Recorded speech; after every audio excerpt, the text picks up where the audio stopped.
વડનગર નગરપાલિકા દ્વારા સરકારની સ્કીમોનો અમલ કરવાનું કામકાજ શરૂ કરવામાં આવ્યું છે। વડનગર એટલે વિશ્વમાં એક પ્રસિદ્ધ જોવાલાયક સ્થળ જ નહીં પણ ઉમદા શહેર બનાવવામાં આવશે। વડનગરમાં જોવાલાયક સ્થળો અને બહારના ભાગમાં કોઈપણ ઘર ભંગાર હાલતમાં જોવા નહીં મળે। સરકારની અસલ સ્કીમ અંતર્ગત વડનગરના ઝૂંપડાવાળા કે પતરાવાળા મકાનોને તોડીને તે મકાનોને પાકું સુંદર મકાન ફાળવવામાં આવશે।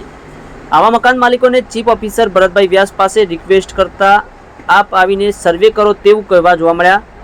આ સમગ્ર સ્કીમ અંતર્ગત પત્રકારોને માહિતી આપવાનું ચીફ ઓફિસર ભરત વ્યાસે ટાળ્યું કેમ તે સમજાય તેવો વિષય નથી।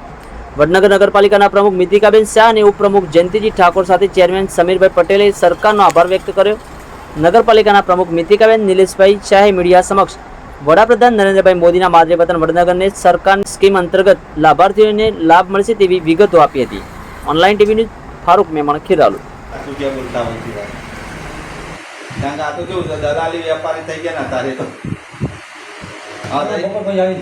ના કશો નહીં, તમે જોવા જોજો। આ તો કીધું તમારું, આ તો મને મામલતદાર સાહેબે કીધું કે બધાને આપણે તમે રિક્વેસ્ટ કરજો, બરાબર વાત કરી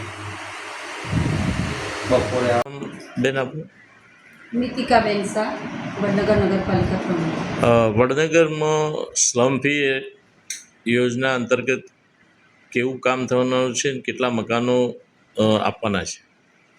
એટલે આપણા વડનગરના પનોતા પુત્ર જે અત્યારે વિશ્વના નેતા કહેવાય છે, એમના માદરે વતનમાં આપણે સ્લમ ફ્રી સિટી બનાવવા જઈ રહ્યા છે।